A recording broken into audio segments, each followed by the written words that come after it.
स्वागत है आप सभी का आज के इस वीडियो में। छत्तीसगढ़ के भूगोल के लिए टॉपर्स की तरह अप्रोच क्या हो, इस विषय पर बात करेंगे। देखिए, छत्तीसगढ़ जीएस के जो 50 प्रश्न सीजीपीएससी प्रारंभिक परीक्षा में पूछे जाते हैं, उसकी सीरीज़ पर हम लोग चर्चा कर रहे हैं, जिस पे हम लोगों ने छत्तीसगढ़ के कला संस्कृति और इतिहास पर ऑलरेडी बात कर लिया है। आज का ये पार्ट क्या है, पार्ट 3 है, जिसमें हम लोग बात करेंगे छत्तीसगढ़ के भूगोल की और इसको कैसे एक टॉपर की तरह अप्रोच किया जाए, उस पर चर्चा करेंगे। देखिए, छत्तीसगढ़ के भूगोल में बहुत सारे टॉपिक हैं, लेकिन उन टॉपिक्स में एक निश्चित क्रम है। कहने का तात्पर्य ये हो गया कि कुछ ऐसे टॉपिक हैं जिनसे बार बार प्रश्न आता है और जो आपके एग्ज़ाम के लिए बेहद ही इंपॉर्टेंट हैं।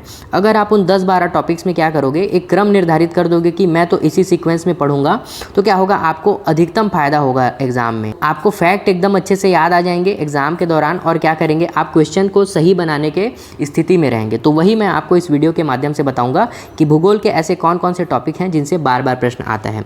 चलिए वीडियो को स्टार्ट करते हैं बिना किसी विलंब के।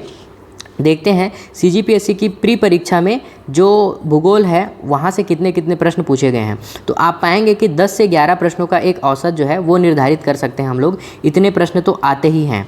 इसमें वर्ष 2016 ऐसा था, 2018 ऐसा था, 2022 ऐसा था, जब 10 से कम प्रश्नों को पूछा गया है। और यहाँ पर जो 2022 की कहानी है वो मैं आपको ऑलरेडी बता चुका हूँ कि ये बहुत ही ज़्यादा बैलेंस्ड ईयर था, जिसमें हर चैप्टर से क्या किया गया था, 8-8 प्रश्न ही पूछे गए थे।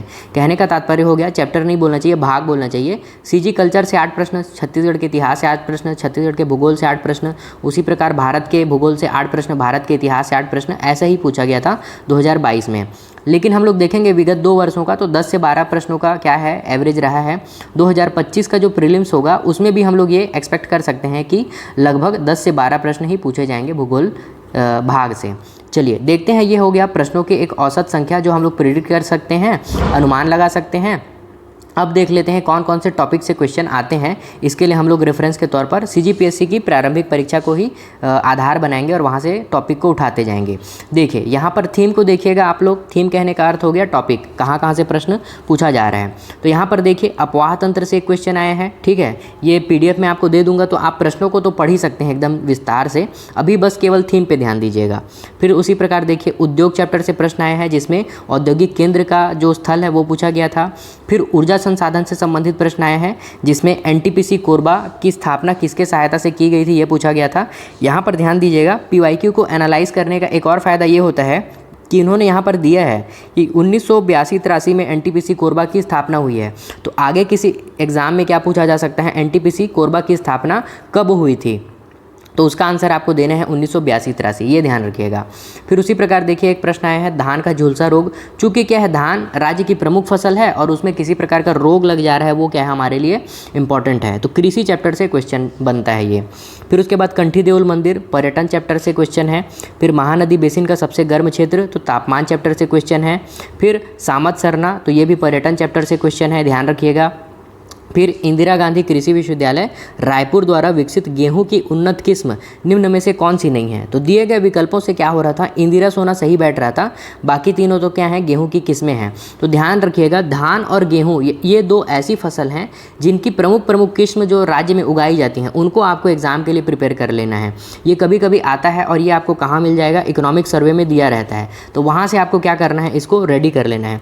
कुल मिला के कृषि चैप्टर जो इकोनॉमिक सर्वे का रहता है, उसको क्या करना है, आपको बहुत अच्छे से पढ़ लेना है। वहाँ से बहुत प्रश्न आते हैं, तो अपने जीएस की बुक से तो पढ़ेंगे ही, लेकिन इकोनॉमिक सर्वे से भी पढ़ लेंगे। फिर उसी प्रकार देखिए, अगला प्रश्न आया है, वन फसलों की खेती की कला और विज्ञान को क्या कहते हैं। अब देखिए, यहाँ पर आप लोग बोलेंगे कि ये तो साक्षात इकोनॉमी और इंडियन ज्योग्राफी का क्वेश्चन है, आपने इसको यहाँ पर क्यों ऐड किया है। आप अगर 2024 के प्रीलिम्स का पेपर उठाएंगे तो ये इन्हीं क्वेश्चन के आसपास दिया हुआ है। तो हमारा CGGS का जो 50 क्वेश्चन का भाग रहता है, उसी भाग में ये प्रश्न आया हुआ था। तो इसको क्या करना है, आपको इसी के साथ जोड़ करके देखना है।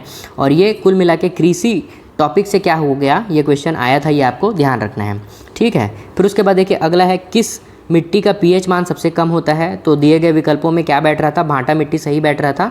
कुल मिला के मृदा चैप्टर से क्वेश्चन आता है। मैं अंत में आपको ये भी बताऊंगा कि मृदा चैप्टर को आपको कहाँ से पढ़ना है, उसका सोर्स भी बताऊंगा, ताकि आपसे एग्जाम में ऐसे क्वेश्चन जो है वो सही बन जाएँ। फिर उसके बाद देखिए, अगला क्वेश्चन है, राज्य सरकार द्वारा छत्तीसगढ़ जिला खनिज संस्थान न्यास नियम 2015 अधिसूचित किया गया है। तो देखिए ये मेरे हिसाब से बहुत टफ कैटेगरी का क्वेश्चन है, जिसमें ईयर को पूछा है, साथ में मंथ को भी पूछ दिया है। तो बहुत ही मेरे हिसाब से कठिन क्वेश्चन था, जिसको पता होगा वह उसी से बना होगा। लेकिन यहाँ से हमको लर्निंग आउटकम ये मिल रहा है कि जो खनिज चैप्टर है वहाँ से क्वेश्चन आता है। उसके अलावा जो कुछ प्रमुख राजकीय संस्थान होते हैं, राजकीय महत्व वाले, तो उनसे भी क्वेश्चन आता है, तो इसको अच्छे से देखना है। फिर उसके बाद देखिए बेरिल खनिज, तो खनिज चैप्टर से फिर क्वेश्चन आए हैं। फिर अब यहाँ से देखिए, यहाँ पर से थोड़ा सा जो प्रश्नों का वो है नेचर है वो बदला है, लेकिन इसको ध्यान दीजिए मैंने क्यों यहाँ पर जोड़ा है, मैं उसका रीज़न मैं आपको बताऊँगा। जैसे कि हम लोग प्रश्नों को यहाँ से पढ़ना स्टार्ट करते हैं। छत्तीसगढ़ के किस विश्वविद्यालय को NAAC के A++ ग्रेड प्राप्त हुआ है? तो यहाँ पर देखिए जो गुरु घासीदास केंद्रीय विश्वविद्यालय है उसको ये वाला रेटिंग प्राप्त हुआ था। तो ये कुल मिला के ज्योग्राफी के शिक्षा चैप्टर से तो क्वेश्चन है, लेकिन ये क्या है, करंट अफेयर वाला क्वेश्चन है। मतलब ये पिछले वर्ष क्या था, चर्चा में था, करंट अफेयर्स का क्वेश्चन था। बहुत सारे जो करंट अफेयर्स की मैगजीन रहती हैं उनमें छप के आया था। तो यहाँ से हमने इस फैक्ट को रेडी कर लिया। लेकिन ये ध्यान रखना है कि शिक्षा चैप्टर हम लोग कहाँ पढ़ते हैं, ये तो हम लोग ज्योग्राफी में ही पढ़ते हैं, जिसमें हम लोग गुरु घासीदास विश्वविद्यालय के बारे में बेसिक सारी चीज़ों को पढ़ते ही हैं। तो कुल मिला के आपको क्या करना है, जो GS का प्रश्न है वो करंट अफेयर से जब क्या हो जाए, उससे कंबाइन हो जाए और उससे जुड़ करके प्रश्न आ जाए, तो भी उसको आपको क्या करना है, उसी भाग में जोड़ करके रखना है। जैसे कि छत्तीसगढ़ का कोई ऐतिहासिक स्थल है, वो चर्चा में है किसी कारणवश, और वो उस वर्ष एग्जाम में पूछा जाता है, तो उसको इतिहास का प्रश्न नहीं बोलेंगे, करंट अफेयर्स का ही बोलेंगे। तो यहाँ पर ध्यान दीजिएगा, ये वाला प्रश्न या तो शिक्षा बोल लीजिए या तो करंट अफेयर्स वाला बोल लीजिए, आपका वही है, जोड़ना है उसको कि वो छत्तीसगढ़ GS के किस भाग से आ रहे हैं। उसी प्रकार देखिए डोंगरगढ़ स्थित माँ बमलेश्वरी मंदिर का विकास किस योजना के अंतर्गत किया जा रहा है? ये भी करंट का ही क्वेश्चन है, लेकिन पर्यटन स्थल से संबंधित क्वेश्चन है, ये ध्यान दीजिएगा। फिर भारत की पहली लिथियम खदान छत्तीसगढ़ के किस जिले में खोलने की घोषणा केंद्र सरकार ने की है? करंट अफेयर्स का क्वेश्चन है, लेकिन खनिज चैप्टर से आया है, ये ध्यान रखना है। वन पारिस्थितिकी तंत्र को हरित सकल घरेलू उत्पाद से जोड़े जाने में भारत में छत्तीसगढ़ राज्य का कौन सा स्थान है? करंट अफेयर्स का क्वेश्चन है, लेकिन राजकीय उपलब्धि तो जो होती है वो क्या है, उस चैप्टर से ये क्वेश्चन प्रभावित हुआ है, वहाँ से आया है, ये ध्यान देना है। फिर उसी प्रकार देखिए छत्तीसगढ़ के किस जिले में सौर विशेष आर्थिक क्षेत्र यानी कि स्पेशल इकोनॉमिक जोन विकसित किया जा रहा है? तो उद्योग चैप्टर से क्वेश्चन है, करंट अफेयर्स का है, राजनांदगांव इसका आंसर हो जाएगा। तो आपको उद्योग चैप्टर को ज्योग्राफी से जोड़ करके पढ़ना है। फिर भारतीय उर्वरक निगम द्वारा कोयले पर आधारित रासायनिक उर्वरक का संयंत्र छत्तीसगढ़ के निम्नलिखित में से किस जिले में स्थापित किया गया है? तो फिर से उद्योग चैप्टर का ही क्वेश्चन है। तो ऐसे आपको क्या करना है, ज्योग्राफी के टॉपिक्स को जोड़ते जाना है ना। करंट का क्वेश्चन है, लेकिन ज्योग्राफी से ही प्रभावित है, ये ध्यान दीजिएगा। अब देखिए 2023 की बात आ गई। 23 में किस प्रकार से प्रश्न आए थे, 11 प्रश्न, उनको फटाफट देखते जाते हैं। तो उद्योगों के स्थानीकरण यानी कि उनको सुमेलित करना था उनके स्थानों से, कहाँ कहाँ पर कौन कौन सा उद्योग है। तो कुल मिला के उद्योग चैप्टर से क्वेश्चन आ गया। फिर उसी प्रकार देखिए सर्वाधिक लिंगानुपात पूछा गया था, तो ये कोंडागांव हो जाएगा आंसर। जनगणना से क्वेश्चन आया है, जिसमें आपको ध्यान देना है, जनगणना में भी क्या पूछता है, बहुत ज़्यादा जनांकिकी जो डेटा रहता है उन्हीं को पूछता है। मतलब लिंगानुपात कितना हो गया, दशकीय वृद्धि दर कितना हो गया, इसी प्रकार के जो प्रमुख जनांकिकी आंकड़े रहते हैं उन्हीं को पूछता है। तो ये ध्यान दीजिएगा, ठीक है। तो इसमें भी 2011 वाली जनगणना को देखना है, वो मैं आपको आगे बताऊंगा ही जब जनगणना पे हम लोग बात करेंगे। अब देखिए अगला है, जिलों को उनकी घोषणा के आरोही क्रम में सजाइए। तो ऑप्शन इन्होंने ठीक से प्रिपेयर नहीं किया था, इसी कारण से क्वेश्चन क्या हो गया था, डिलीट हो गया था।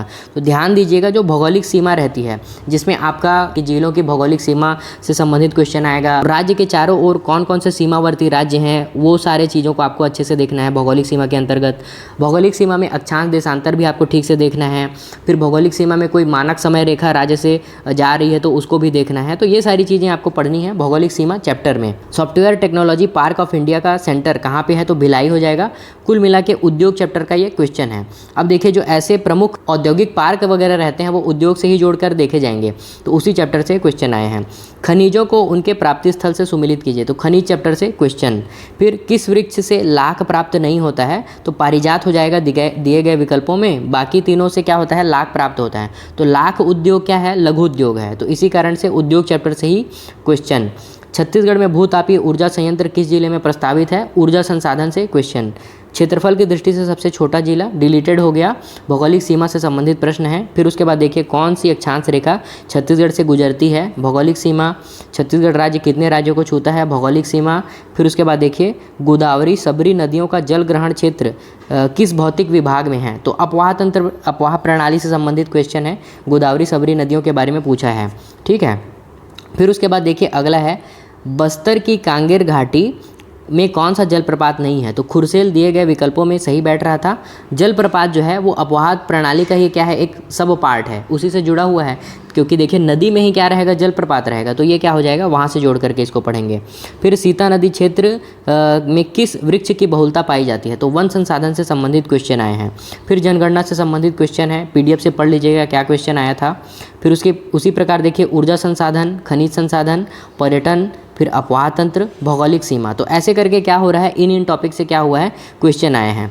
तो अब बात कर लेते हैं हमारा जो ऑब्जर्वेशन निकल करके आ रहा है या मैंने क्या पाया है विगत वर्षों में छत्तीसगढ़ के भूगोल से किन किन टॉपिक से बार बार प्रश्न आता है और आपको एक प्रायोरिटी क्या निश्चित करनी चाहिए जिसके आधार पर आपको टॉपिक्स को पढ़ना चाहिए। तो देखिए छत्तीसगढ़ के उद्योग सर्वाधिक प्रमुख क्या है, टॉपिक है आपके पूरे ज्योग्राफी में। किसी भी चैप्टर से क्वेश्चन आए ना आए, लेकिन उद्योग चैप्टर से जरूर क्वेश्चन आएगा आपके एग्जाम में, जब भी भूगोल का सेक्शन आपके एग्जाम में पूछा जाएगा। तो देखिए नई औद्योगिक नीति आई है, तो औद्योगिक नीति को अच्छे से देख लीजिए। औद्योगिक मान लीजिए कोई घोषणाएं हो रही हैं, तो जो हमारा AI वाला सेज बन रहा है रायपुर में, उसके बारे में अच्छे से देख लीजिए, क्या हो सकता है, वो वाला क्वेश्चन आ सकता है आपके आगामी प्रीलिम्स परीक्षा में। तो उद्योग चैप्टर बहुत इंपॉर्टेंट है, यहाँ से प्रश्न आता ही है, बहुत अच्छे से पढ़ के जाना है। छत्तीसगढ़ में खनिज संसाधन, अब देखिए खनिज संसाधन को आप कहाँ से पढ़ें, तो इसके लिए सोर्स उठाइएगा आप लोग LN वर्मा सर की किताब। तो आप अपने GS वाली किताब से तो पढ़ेंगे ही, खनिज में कौन कौन सा खनिज कहाँ कहाँ मिलता है और राज्य के प्रमुख और गौड़ खनिज कौन कौन से हैं, वो सब तो आपको देखना ही है। लेकिन LN वर्मा सर की किताब में जो खनिज चैप्टर है उसको एक बार जरूर देख लेना है, क्योंकि ऐसे अतरंगी एक दो फैक्ट आपसे जरूर पूछे जाते हैं एग्जाम में खनिज संसाधन से, जो कि सामान्य किताबों में नहीं मिलते हैं कई बार। तो LN वर्मा सर की किताब एक बार देख लेनी है। फिर उसी प्रकार देखिए छत्तीसगढ़ की भौगोलिक सीमा अगला प्रायोरिटी का टॉपिक है, इसको आपको पढ़ना है। छत्तीसगढ़ में अपवाह प्रणाली, तो यहाँ पर देखिए क्या क्या पूछता है वो भी मैंने बता दिया है। तो एक तो उद्गम पूछेगा, कौन सी नदी का उद्गम कहाँ से हुआ है। किसी नदी में कोई सिंचाई परियोजना है तो उसको पूछता है, या फिर किसी नदी में किसी प्रकार का जलप्रपात है तो उसको पूछता है। तो जलप्रपात की तैयारी कहाँ से करें, तो देखिए जो जनमन मैगजीन आ रही है ना, जनमन मैगजीन में हर महीने क्या होती है 2-4 जलप्रपातों के बारे में दिया रहता है। तो उनको क्या करना है, आपको विगत 6 मंथ के जनमन मैगजीन को उठाना है और वहाँ पर जो जलप्रपात मैंशनड हैं उनको बहुत अच्छे से देख लेना है कि वो किस जिले में है या किस नदी में है। तो ऐसे जो नए नए प्रकार के जलप्रपात पूछे जाते हैं उनका सभी का सोर्स है जनमन। जनमन में दिया रहता है जो जलप्रपात, वही एग्जाम में पूछा जाता है। तो ये या तो जनमन से पढ़ लीजिए या तो वेट कर लीजिए।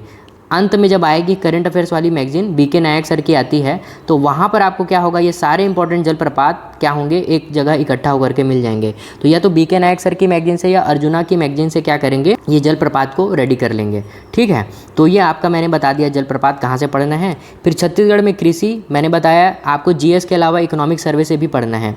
जनगणना में जनांकीय आंकड़ों को बेहद खास तौर पर पढ़ना है, जिसमें 10 की वृद्धि दर, लिंगानुपात, ये सब चीज़ों को अच्छे से देखना है।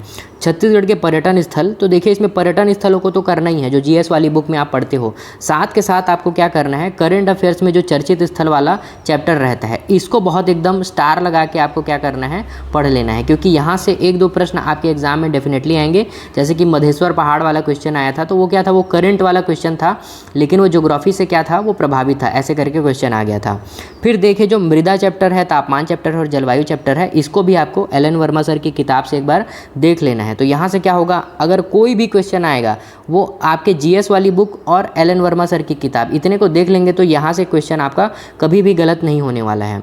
तो इन चैप्टर्स में कुछ कुछ ऐसे फैक्ट हैं जो कि बहुत इंपॉर्टेंट हैं और LN वर्मा सर की किताब आपको एक बार देख लेनी है इन चैप्टर के लिए, तो देख लीजिएगा। फिर उसके बाद देखिए अगली प्रायोरिटी में है भूगर्भिक संरचना, भौतिक विभाजन। कभी कभी प्रश्न आता है यहाँ से, तो इसको उसी हिसाब से प्रायोरिटी देनी है। यहाँ पर देखिए जो मैंने 1 से लेकर के क्रम बताया है ना, इसी क्रम में आपको पढ़ना है। यही सारे क्या हैं, ये सबसे इंपॉर्टेंट है, मोस्ट इंपॉर्टेंट, फिर उसके बाद second most, third most, fourth most. तो ये ऐसे इंपॉर्टेंस का क्रम है। अंत में देखना है आपको प्रमुख पर्वत और चोटियाँ। तो सामरी पार्ट जो है वो कहाँ पे है, उसके अलावा उसकी कोई प्रमुख चोटी है क्या, तो ये सारी चीज़ों को क्या करना है आपको अंत में देखना है। ये भी क्या होता है एग्ज़ाम में पूछा जाता है। तो इन्हीं सब 10 टॉपिक से क्या होता है 10-11 क्वेश्चन आता है। ये मैंने अपने पूरे एनालिसिस में पाया है। तो मैंने 13 वर्षों के भूगोल के प्रश्नों को देखा है जो CGPSC प्रीलिम्स में पूछे जाते हैं। उसके आधार पर मैं क्या किया हूँ, मैं आपको ये 10 टॉपिक दे रहा हूँ। इन्हीं टॉपिक से क्या होता है बार बार प्रश्न आता है। तो शुरू के 5 को तो एकदम आपको एकदम अच्छे से पढ़ना ही है, मतलब 10 के 10 को पढ़ना है, लेकिन प्रायोरिटी में शुरू के 5 एकदम अच्छे से करने हैं। फिर उसके बाद आगे के 5 आपको थोड़े से क्या करने हैं, कम लेस प्रायोरिटी में रखने हैं। देखिए होता ऐसा है कि ये जो भूगर्भिक संरचना और भौतिक विभाग वाला क्या रहता है, ये पहला चैप्टर रहता है। तो बहुत सारे लोग क्या करते हैं इसी में उलझे रहते हैं, मतलब अपना ज्योग्राफी पढ़ने की पूरी एनर्जी क्या करेंगे वो इन्हीं दोनों चैप्टर में लगा देंगे। फिर उसके बाद प्रमुख पर्वत चोटियाँ हैं, इनको रटने में अपना पूरा एनर्जी लगा लेंगे। लेकिन क्या हो रहा है यहाँ से इक्का दुक्का क्वेश्चन ही आ रहा है, 2-3 साल के गैप में आ रहा है।